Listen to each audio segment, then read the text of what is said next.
We're about to start. We're going to be doing break and entering with software-defined radios, so if this is not what you want to watch, I would recheck your schedule. Or stay anyway. I don't know. I don't want you here if you don't want to see it. Do I get announced or do I just run this? I guess just go for it. All right, well, thanks, guys. All right, so first and foremost, my name's Red Sand. So I've been around this for a while. I ran with old school black security back in 2000s. A lot, if you ever did any hacking in the 2000s, you probably ran a bunch of my exploits. I work for a cloud-based MDR solution now. But in my free time, I get to do some hacking and enjoy and do that stuff again. So let's just jump right into it. So I want to first define, before we have any fun, ooh, that's slow, come on, go, here we go. For anything, all right, disclaimer. So you guys get the gist. Part of the reason that this is sensitive is that the FCC gets involved. You have to have licenses to broadcast on these ranges, and so you be careful what you say and things like that. And so just be weary about that. But beyond that, especially when you're receiving data, it's really hard to prove you've received the data, right? Because it's just already out there. Again, beyond that, what I'm going to show you how to do could be used nefariously. So please don't. Because I will certainly help them to track you down. It's my career, yours. So, all right, now let's have a bunch of fun. Let's do this. All right, so what are we doing? So let's define the problem. The problem is that I spent a bunch of money on RF equipment, and my significant other told me that I needed to do something with it or send it back. And so that really defined the problem for me. And so I live in a high rise in downtown Dallas, and so what I just did is I figured I'd hack our own key fobs and go from there. And so this is actually our infrastructure system. They're replacing it right now. You can only imagine why. I let them know. But from what I can tell, this affects not only our nation, but foreign nations as well. And so again, what we're attacking is these little key fobs. I'll show you pictures here in a second, but they've either got one button or two buttons. Sometimes they've got four buttons. They work at a distance. It's like your garage door opener for your house, but think about the commercial stuff, right? So if you live in a big apartment complexes, it protects the big garage doors. It protects the garage, the parking garage, that's the word I'm looking for. It protects parking garages. It protects shared and common space. And so as we go into this a little further, one of the things I do want to touch on is, and the reason why I do this is that it's important to identify where you're safe, where you're secure, and to understand the risks around that. And so frankly, ignorant me thought that I was safe in my common space, safe all the way up to my door, because you have to get the elevators, and that's just frankly a lie. And so it's good to know that so I can be more aware. And now it's my job to educate you guys as well as hopefully educate the world and get this thing upgraded. All right. So let's see, did I cover everything else? I don't like reading off my slides, so let's see. Yep. All right, good deal.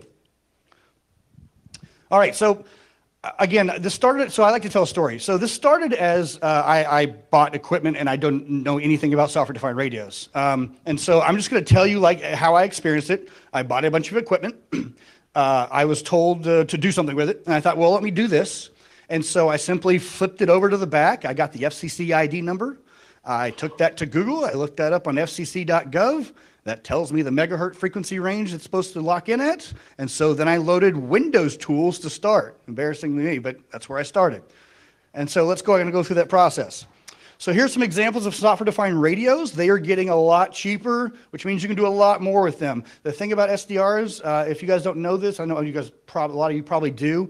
Basically, it's a radio controller that's an FPGA that can be configured and changed and modified on the fly. You don't have to, no longer have to make a lot of embedded equipment and things to do RF. You can just lock in and do things, right? And so some of the things about these, they have different ranges. Some of them don't have transmission modes, and so the cheap ones don't. So if you want to start, you can start reading these codes for $30, and you'll get the little RTL SDR, the little silver one right there. The blue one is called the ADOM Pluto. It's actually what's called a research device. It doesn't have great long-range transmission, and it caps down at a certain megahertz range. So, but you can do a firmware modification on it and change that. So that's the one I would probably recommend if you're just playing at home. And then of course, when you're going hard, I definitely would recommend the Lime SDR. That's my favorite. So yeah, all right. Let's keep moving on here. So that's the toys I bought. Now let's define what we're going after. Do any of these keys look familiar? Yep, that's what we're doing. You guys want to find out how they work? All right, sweet. These things are cheap, they're fun to use, they're easy. Here's how they work. And I'm going to blow the game right out of the gate. You guys remember Wiegend and proximity? Yeah, this is Wiegend, except now you transmit it much further. Yeah. All right, so let's keep going here. So the way it works is, and it goes football fields away. I'll explain that further, but basically these little modules here are Wiegend receivers. I'll blow the stack now. I implemented this in software using a software-defined radio.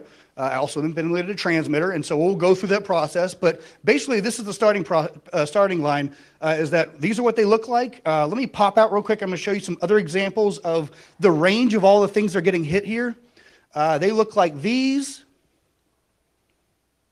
They look like these. I think this one might work. This is a new one on me, but it's Wiegend over 13.5 megahertz, so that should work.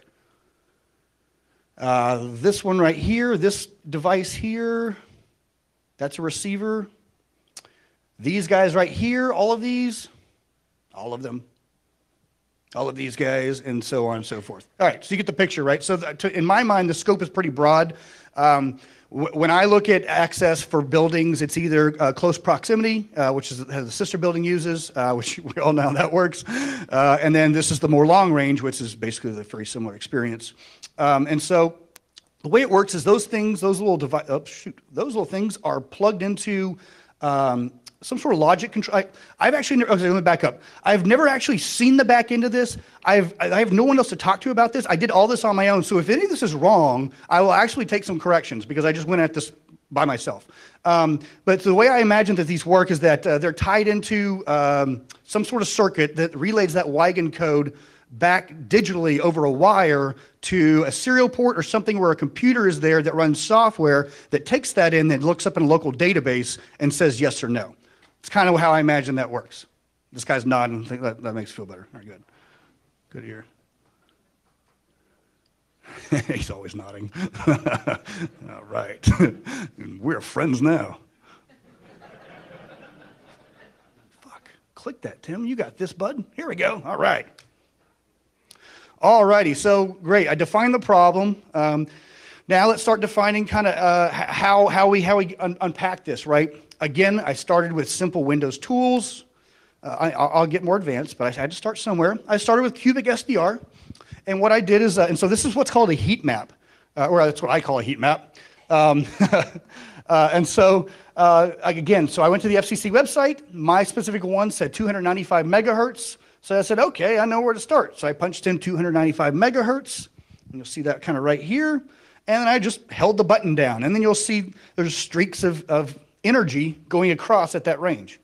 And also you'll see, if you guys may not know this, but I like this, these are called harmonics. Yeah. So you can actually pick up shit on frequencies you're not supposed to on accident. Okay, well, we'll get into that too, because there's some really cool things you can do about sample rates and harmonic sampling. Okay, let's keep going here. So anyway, I got that, and I thought, well, that looks interesting. That looks like what I'm looking for, but what the hell does that actually mean? And so after Googling more, I came across the next tool. Wait, that's actually not true. So what I did is I went back and I recorded it in this as a WAV file, and then I found out you could open it up in Audacity. So Audacity, so my DJ friends use Audacity to make beats and shit, and apparently you can also do it for RF. So to that point, this actually really helped me out. I put this together, and this will maybe help you. I realized this is music. So we're playing music on notes at certain intervals, right? And so I'm just going to help put that into more perspective. But this is what it looks like when it goes across, when you cut it horizontally. So what we're looking at is the amplitude. Yes, sir. So if you're talking about turning this in, what frequency range are you looking at in Audacity? Because I thought that it was limited to 20,000 hertz. No, so this is, no, this is what's called, is 295 megahertz, and what you do is then you do what's called harmonic sampling, where you bring it all the way down. Oh. Yeah. Yeah. So anyway, so this is what it looks like, a little energy pulses. And I thought, well, what do they look like together? So this is what the data looks like going across. So you'll see it's a bunch of da-da-da-da-da dots. And so I counted them up. There are 33. And I thought, well, that's interesting. So I took that number 33. I went back to the FCC registration information. Lo and behold, it says Wiegend 33-bit implementation. I thought, okay, now I know what protocol it is. I know it's Wiegend. I know that's what the data looks like. How do I figure out what the Wiegend code actually is, and how do I actually do that with technology? So keep in mind, guys, I'm 3 hours into this, and at hour 3, I actually figured it. So I figured out how to use a pencil and paper, and was able to do it manually and figure out the bit sequence. And so I'll show you what I did. And so from there, it took 3 weeks to actually write the code. So we'll go from there. So again, you guys might see a little bit of a pattern here. All right, so let's talk about initial stuff. So before I know what the data represents, we already have a vector of attack. Do you guys see that? Let's go back. Does that data look like it changes at all? It doesn't. So if we're playing a musical note or a piece of music and you press play on your MP3 player, that will work. So immediately, without having to know how the hell it actually works, you can record the sound and then retransmit it, and that will help you, that'll open the door. All right, so that's level 1. Any questions on it? We already started cloning them automatically. All right, next. Oh wait, wrong way, sorry. I'm lying. All right, so, and I need to, so before I keep going, I do want to cite Holly Grace, I believe that's her name. So I found some of her research that did cite, and she had gotten up to this point, and so I think I just want to take a moment. It's always important to acknowledge the folks that have done work around us, especially women in security, and so I just want to throw that out to her. But I didn't want to stop there. I was hungry to find out more. So what I'm really good at is software. I'm really good at software. And so if I can get this to software, I can do a lot more shit with it. And so I thought, that's what I got to do to make me feel like I've kind of kicked this over the fence. So let's go into the process. How do you do that? It's called data demodulation. Remember modem, modulation, demodulation? Demodulation, we're going to break it down into bits. So here's an example of a bunch of different demodulation algorithms. If you guys are familiar with it, I know that a lot of people play with PSK and ASK and OOK. Those are very popular.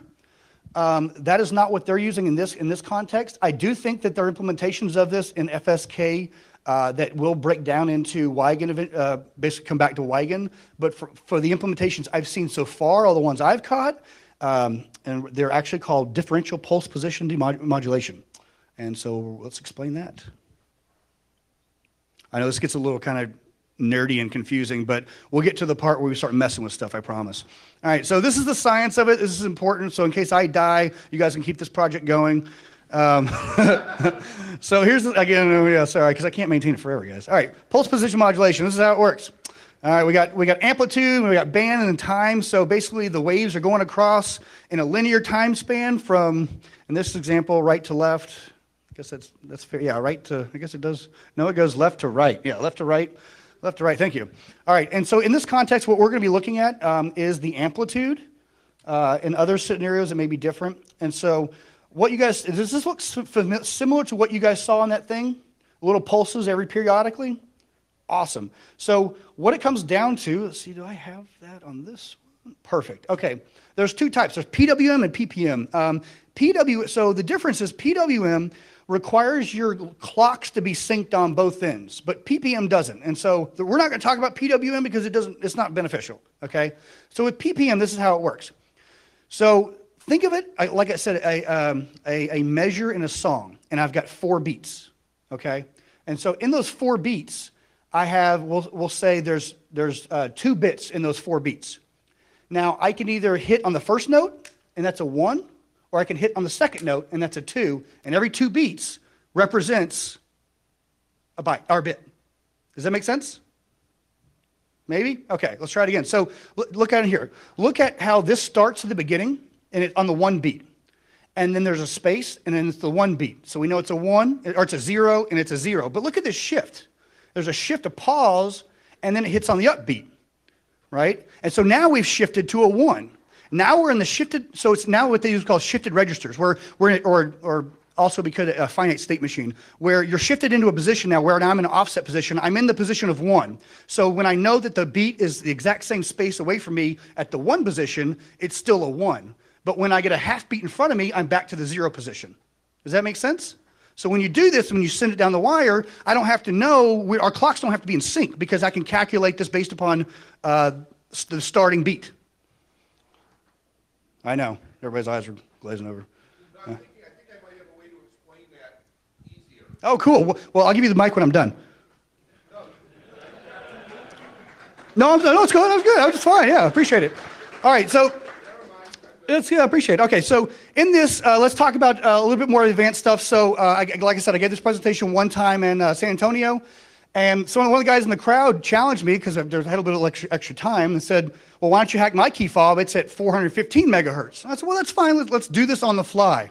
Well, come to find out, his is much older, and the space between each beat was much wider than the stuff that I've been working with. And so I had to go back and introduce a variable time that you can change based upon that beat size. And so for this, the Monarchs, or the ones that we're going at that worked for my demo, is a value of 12. But I think for the older stuff, you would actually reduce that value maybe to an 8 to make it wider so it falls into sync of where everything hits.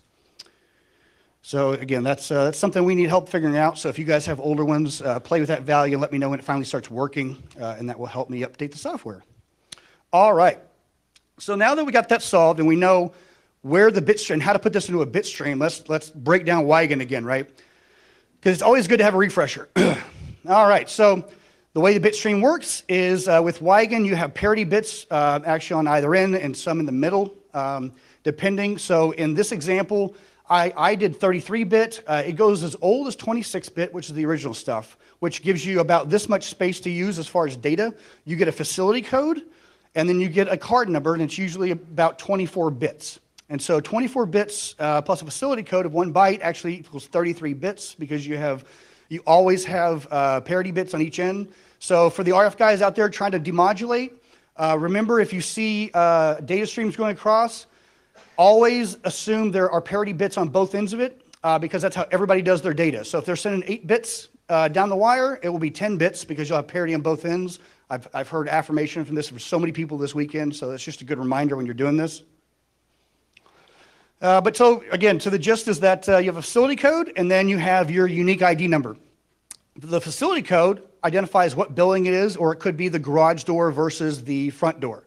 And you may have 2 buttons, or you may have 4 buttons. Each one will have a facility code and an ID number it sends. The facility code is there's 2 ways I've seen doing it. I've got an example here where the facility code is different, but the ID number is the same. And then I've got an example from somebody in the crowd where they're both different. And so either way, it doesn't really matter because when we start sniffing these out of the wire and we start doing the enumeration of this stuff, it's very easy to understand. Anyway, again, the idea is that, again, we take that bit stream out of the air, we convert it into a RF number, and so this actually comes into a hex value or a 33-bit number. And so when you break this hex number down, the facility code is 16, and my card ID number is 146350013. Oh yeah, looks like I zoom into this. Good for me. All right. So like I said, let's get to the more fun part. Let me show you how I actually did it. So again, what the goal was.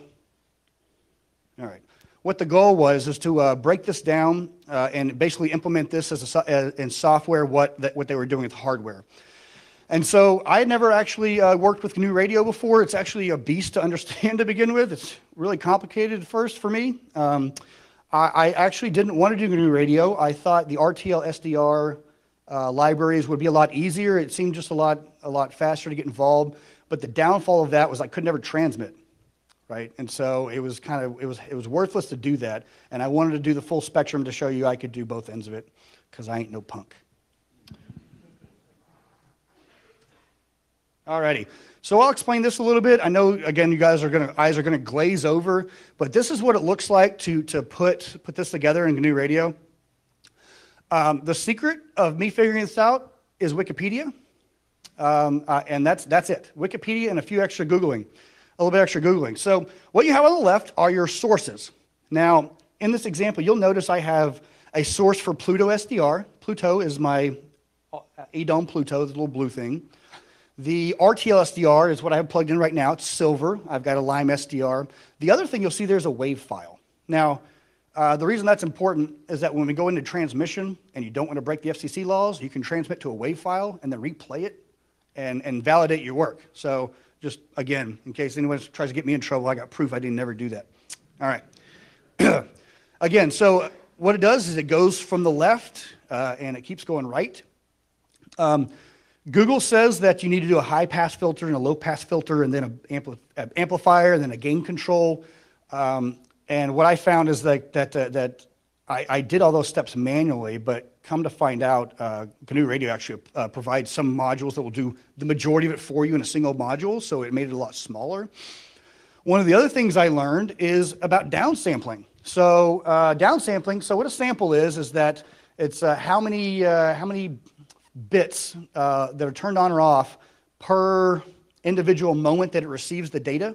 And so what that means is you can get a lot of data. So if I'm sampling 1,000,000 bits at a time, that's a lot of data. The problem is that that 1,000,000 bits needs to represent whatever you're listening to, so 295 megahertz. If I were to do that true, I need a sample rate of 295 million, right? But that's not how it works. And so what you do is you can downsample it, and when you downsample it to say 1,000,000, that's what's called harmonic sampling, and it brings everything down. So what you don't know is it'll fuck you up when you start doing your math, and I can never figure out why I could never hear anything. Well, come to find out, I really wanted 100K or 200K, not 2 million, which is what I thought I was dealing with. Does that make sense? It's one of those gotchas. All right, so again, we put it through filters. The reason we put it through bandpass filters, low and high pass filters, is that we want to make sure the signal we're getting is as clean as possible. Because if we have a noisy signal, it's real hard to do stuff with. From there, we actually send it straight into an AM demodulator. That's the part where they apply the additional low pass, high pass, and gain controls. So gain control, the point to that is it amps up the amplitude as much as possible without fuzzing the signal. That way you can have it, that way it works as best as possible, basically. So just kind of as a side note, all of this stuff can be implemented using hardware electronics. It just so happens that you can use these modules to do it as well. So I want to make sure that I don't deviate and deviate from the original message that all this is RF stuff. This isn't just, I wrote a bunch of software to do this, okay? So this can definitely be done with embedded devices. All right. Another thing that I do is, so this is actually an older one on me. But the basic thing I do at the very end is that I bring the level down a little bit. Let's see, it's right here. I bring down a constant of 0.7. I bring down the signal. And so the reason I bring down the signal is that I want to use 0 as a value to measuring whether or not I have a peak or if I have a signal there. So what I did is I brought the noise down just below 0 so that it's all fuzzy right there. So when I do get signals, it's true 0. And so what I mean by that is, let me show you how it works. I already tested this before you guys got here, so I know I'm good. All right. So what we're seeing right now is a couple plot graphs. And so what I have to do is I have to take off the auto range. It's never done me well. Also, I have to increase the time range. I think I'm going the wrong way. Nope. What am I doing? There we go. So we want to get into something closer to 80 or 100, 160. Then I'm going to bring this down. So you see right now the signal is at a negative 0.03, negative 0.3. Bring it down. All right. And I'll probably do that. All right. So we've got a nice solid signal here, right? And so watch when I click this. And so the way it works is that, again, they go pew, pew, pew and run across. Okay? And then what I did is I wrote a few different modules. The first module is a peak detector. The peak just says, when the hell, what is a peak? What is my peak value greater than X, right? And so I chose 0 because that's just made it more simple for me. So all that says that once it gets here and it's a peak, it passes the samples off that are peaks. It says, hey, this is a peak. Go, go, go. So the next step is then to demodulate that. And so inside here, we have a couple values. We have the sample rate and the pulse width. And so the sample rate, again, for the entire project, I'm using 1 million samples a moment. And then, like I said, the pulse width, that's for what you need to adjust for doing older types of attacks, these older key fobs, probably from the older 2000s, maybe 90s. But it should be able to work. You just have to adjust that higher or lower. And so let's go back and finish the process here. I will make this visible. I apologize. View, zoom in, view, zoom in, view, zoom in. All right, so you guys see that going across? So that's the bit stream, and that's the actual zeros and ones that I was able to pull off the RF. And then so right here, you'll note that I find that there's 36 bits. So in this one that I got off of Amazon, there's 36. And the example I'm gonna do for a second, there's 33. And so in this example, so I think there's a bug in my parity checking algo. I'll show you in a second, but because it seems to be just fine and reliable. So on this one, it's facility 1. Let me go back and run it again. Oh, it is running. Oh, good for me. All right. All right, so let's hold it again. Again, this is the first button, the facility code of 1. See it going across? It keeps popping, popping. Yeah. All right. So now what I'm going to do is I'm going to hold the second button. You ready? What changed? That's it. Right. So now I have confidence well, to some degree, that my shit works, right? Do you mind, would you hit the other one? Yeah, on cue. Dance, puppet. So in this one, yeah, that's fine. So in this one, there's 33. There's a different code. The facility code is 16, and the ID number is completely different. Go ahead and do it again. The other button, if you don't mind. Okay, so in this example, so this is actually from the building. The facility codes are 13, and the ID number, I think, is completely different. How do I scroll up? There we go. Yeah, see, there are 2 right there. It ended with a 1. So in this example, they're completely different. So I'm going to get into this a little bit further, but let's talk a little bit about that key space. So this number can be anywhere between 0 and several million. For 24-bit, several million. And for 32-bit, obviously, it's an unsigned integer. Or not, maybe it's not obvious to you. It's an unsigned integer, so that's 0xFFFFFF, right? So it's 200 and something billion. But what I've seen in production or out in the field is that the values, I've never seen anything less than 600,000, and I've never seen anything greater than 1.4 million. So even though the manufacturers have all this key space, it seems like there's this sweet spot they're using. And so when you're doing this, keep that in mind if you ever have to enumerate and brute force it on your own. I mean, it's just much easier. People live there, right? So it's just much easier to sit outside for 2 minutes and pick it up out of the air. But if you have to force it, I'm sure, there's ways of doing that. So let's get into that.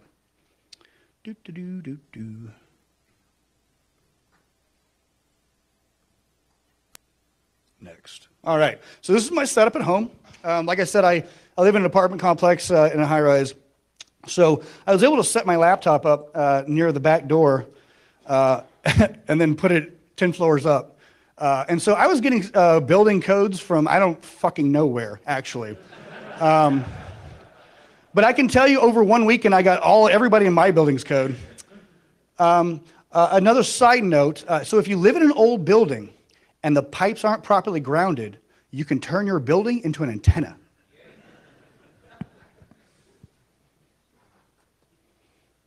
All right, so I've already kind of spilled the beans on that. That's what it looks like. That's an old key fob I used to have. Actually, I broke it because I took these apart and I was working to reprogram them and dump the data, and I fucked it up, and so I got in trouble downstairs, and so I can't break anymore. So I quit messing with those. I started buying some.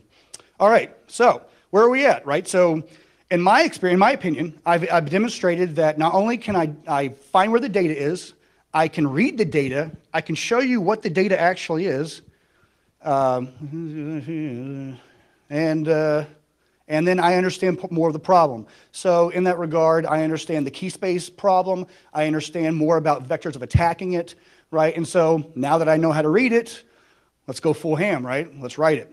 And so that's what's called modulation. So again, we have facility codes, we've got card numbers, we can clone these things out of the air, so all I can do is replay what I hear, but if I want to start, brute forcing or doing more things to the data, then let's go to the next step.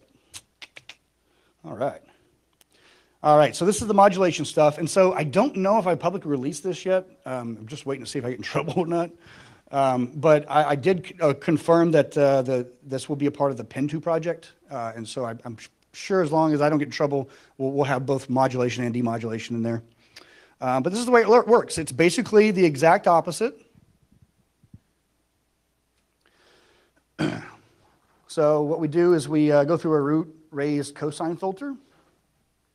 Man, I'm going fast. Good for me. We put it through a low pass filter. Again, we're trying to remove all that noise before we send it out. We put a constant in there to reduce some of the way the data looks. That's for whatever reason, I took this part of this as an example from somebody else that wrote a ppm modulator, demodulator for RC cars. And for whatever reason, he kind of helped me on this last bit because those just constant values seem to work for me. But let me know if you guys have any problems, and I'll be happy to debug and adjust it for you guys. But just as a side note on this, so again, this goes back to RF. Even though I implemented this in GNU Radio, I also breadboarded this. So you'd be surprised what you can order from China off the internet. I mean, I guess you aren't, huh? So I took the thing apart. I went through and marked every piece of electronics and wrote it down, looked it up, figured out what it was, ordered it from China, looked at the circuit, breadboarded it at home, right? Pretty basic. Like I said, I broke one or two. Part of the problem I was having is that they don't make the reprogrammers for the circuit anymore. So what I had to do is I had to order 16 of them to be generated, to be made, so I could reprogram these.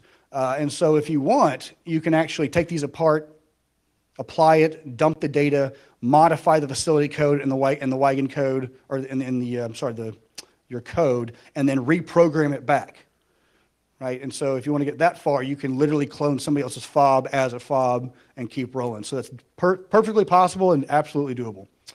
You can also breadboard your own reprogrammer. I kind of gave up halfway through that, though. It's a lot harder than it sounds. Let's see. Okay. So what are the limitations of this, right? Because a part of it is to understand what the attack surface is and what all we can do. The reason I have the turtles there is it takes a little bit. Every time you hold the button down, it sends the message 5 times, and then it stops, and you have to press the button again. Or it may pause, and then it'll keep doing it. And so with that, what that means is that we can't brute force it really effectively, not without patience. Now, somebody did another project about some harmonization tricks and things you can do to speed some of these things up. I don't know if it applies to this, but I'd certainly be interested to find out. That's just something that's exploratory that I'd certainly like to know more about. But really what we're talking about, again, with the 33-bit key, there's 24 bits, which is 16 million values. But like I said, I hadn't really seen anything past 1.4 million and anything less than 600,000. Additionally, we talked about the facility codes. Facility codes are, once again, meant to differentiate for buildings or certain access to certain locations. All right, so what's the market impact? So I polled my local group of people, and from what I can tell, it's split into the complexes that, like what I have, and then it's split into the proximity cards. Now, in my understanding, they both have the same issue. They can both be cloned. This one just works much further away. There are what are called smart apartments now, where it's end-to-end, smart apartments, where it's end-to-end technology integration, where up to your front door lock. And so I don't know if you guys saw a couple months ago, somebody was in Forbes magazine because they were able to unlock somebody's front door from the cloud. So he and I talked about opening up a cloud server, breaking and entering service as a cloud offering between the two of us. So here's what I would like to ask for you guys is because I have a limited ability of asking people where they live and what kind of security system they have, I need some help kind of getting metrics from everybody. So if you could, I guess, DM me or help me put together a poll, because what I'm trying to figure out as I communicate this further down the line is how big is this problem? Again, from what I can tell, it seems big, but that also goes back to the question is it important? And so like I said, coming from me, my personal safety and privacy is pretty important. I always thought that part of this is a secure system. And to me, to know that it's not, it really put my mind in a different thought process. And so we either need to decide as an industry or as an entire country whether or not this is security or not. And so if it's not security, then we don't have to deal with the problem, and we focus on our front doors, and it's not a big deal, as long as we all assume that risk. But if we expect this, then our entire nation's infrastructure needs to go replace this and fix it. And there's no in between. So I feel defeated because I don't see anything changing. So it goes back to business. If I already have it implemented, what incentive do I have to replace it? I don't. I'm already making my money. The margins in real estate aren't that great, right? Like they're always trying to cut costs. I have a couple customers there a couple of my customers are in the real estate industry and do exactly this. And so I know what the business models look like, and I know that they'll laugh if they have to replace it in 1,300 apartment complexes across the nation. So in regards to that, I don't know how to solve the problem. All I know how to do is raise awareness to it. I'd certainly like some feedback on that as well. All right. So let's talk about this. So we kind of went through the process. Let's talk about next level mess. Let's talk about some of the fun things I did. So guess what? If your building is an antenna, you can just broadcast noise and jam the signal so nobody can get in. You can also keep broadcasting open codes so the doors never lock. We already have a homeless problem, so I don't want to get evicted, but sound like a good idea. We also have the theory that there's God codes. I haven't proven this yet, but it sounds like it makes sense to me. I know that fire departments and things like that use a manual access bypass, a gate bypass. It's a little hook thing that completely disables this shit, so it doesn't apply. I know that the constable, when I was served a subpoena to testify a few weeks ago, that she has a key fob. But I also know that the guys that manage this stuff have broader ones that work across all their customers that they service, right? Because they're not going to walk around with a big keychain full of key fobs. So I'll take help, but that's a theory we think we can prove. We think it's out there. It's like an Easter egg hunt. We just got to figure out what it is.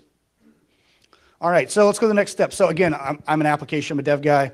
So application bugs, is there any impact where you can do things with a Wiegend code that's maybe that code gets translated into a couple characters or something that you can do later that you can pollute over a period of time? I don't know. I wasn't able to legally get a copy of the software that ran the stuff. But again, if somebody has a copy of it, I'm happy to reverse engineer it. I'm really good at that. And we can find out more information. Again, I talked about the expectations of security and privacy. When you walked in here, did you expect that you had privacy at home by doing this? Yes? No? Or did you just assume that it wasn't safe in the apartment complex to begin with? Yeah? All right. Maybe I'm just foolish. That's fine. All right. So additional suggestions. We talked about a unique facility code per user. Could be possibly, so that's not my suggestion. The vendors out there in the field say a solution is to use a unique facility code per user. I don't see how that helps. That doesn't benefit anybody because I just sniff one. As soon as I get it, I can redo it and I can do other things. So it may keep people from trying to enumerate them, but in the grand scheme of things, everybody has to access their home at some point in time, and it's just a matter of moments before you've got one. All right. How fast am I? Oh, okay. So closing statement. So what do we got? New key fob systems, we went through that process. Getting bidirectional, making it rotating keys. That's going to the car process. Now that just opens up more problems of jamming it and then rebroadcasting it and taking those measures. I kind of like to have more of the philosophical conversation that I feel like my own personal safety is more important than my Tesla. And so I feel like this should be done at home first and then trickle down to the car industry and not the other way around. So I just wanted to point that out. All right, you guys have any questions? I'm sorry, you go ahead now. I apologize. Well, does anybody not understand how the key space works, how they go from 0 to 1 to 1 to 0? Or has everybody got it now? If everybody's got it, there's nothing for me to explain. Okay, great. At the time that you thought I can't see behind me, I thought you thought that people didn't have it, and I had a way to say it easier, but you're good. Great, thank you so much. I appreciate your help. Yeah, I like to transcribe it back to music because not everybody is into bits and bytes, and so something that we all can share kind of helps a little bit. Yes, sir, in the back and left. Yeah, so you kept saying a couple times, like, about getting in trouble. What do you mean, like, vendor, law? Yeah, so you don't want to get in legal trouble. So transmitting, again, FCC on these certain ranges, you have to register with the FCC to be able to do that. And so theoretically, the FCC helicopters can come down on you. I don't really see that being a thing. So let's talk about the risk of it, the actual risk. They have to triangulate you. And if the range is only a few football fields, unless you're broadcasting from a tower, you probably should be just fine. But again, this is all hypothetical. Fuck. Yes, sir, go ahead. So the reality is, until they solve the problem, you need to bypass, or you need to disable the ability of this to work. And then you can't disable your key fob, but you convince your apartment complex that you're important stuff, and you put an old-fashioned mechanical lock on it. Yeah, basically. And that way, they can't, they can break your key fob lock, but then they gotta do it complete. Yeah, well, yeah, all those old push button locks don't work well either. Any more questions? Yes, sir. I'll come back to you.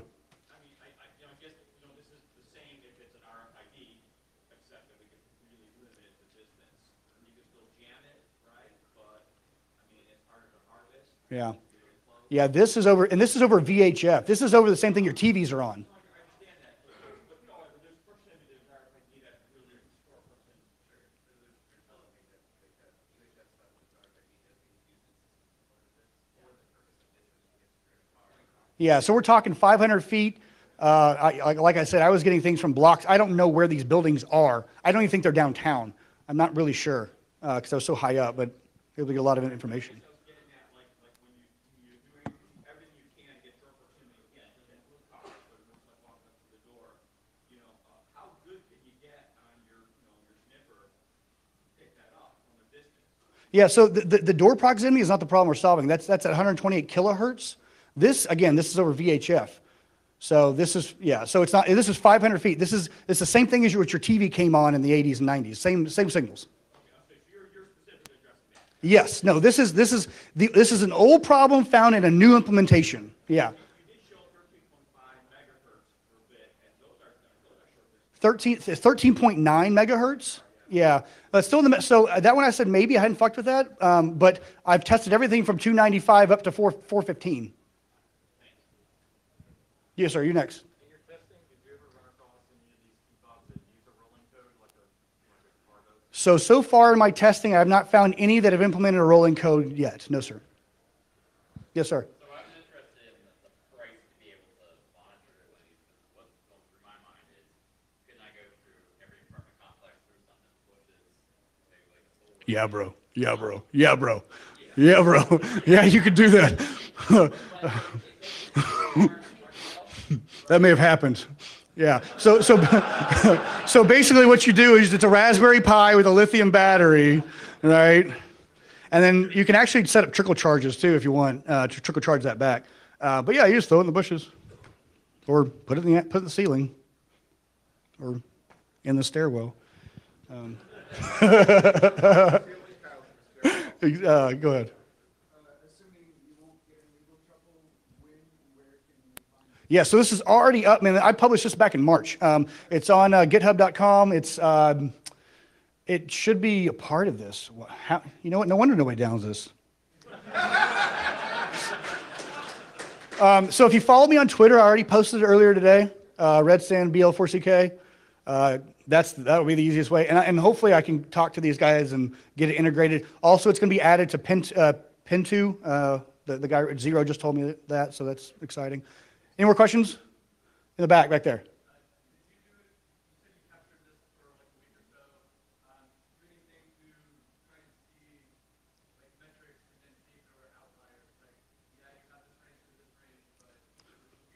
No, so your point, I'd never had any outliers. The range was 600K to around 1.4 or so, and maybe it was 14 million. I can't remember. It was 1.4. I can't remember the number. I think it was 1.4. It was a lower range than I expected, much lower range than I expected. But I don't think that's not. Not to say that that's not possible. Just my experience out in the field. Go ahead. You've never gotten any one of those controller receivers. You're only been working with the box. Yeah. Now, you can get your hands on one too. Right? Sure. Yeah, but I just figured it's easier to implement it myself. Yeah. No, for sure, but one of the possible responses is to getting the data out of that and doing some kind of monitoring, some kind of analysis. So yeah, so I work for a company, right? I own my own company, and I pitched to them making RFIDs, and they laughed me out the door. So they don't think the market's there for that. So yes, sir.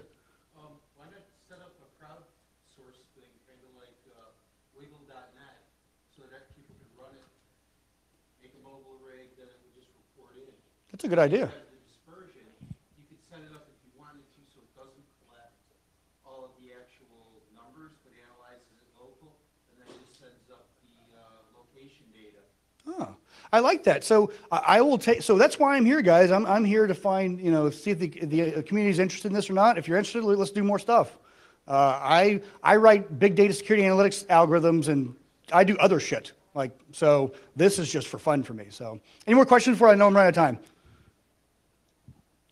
No questions. All right, great guys. Thank you guys for having me out.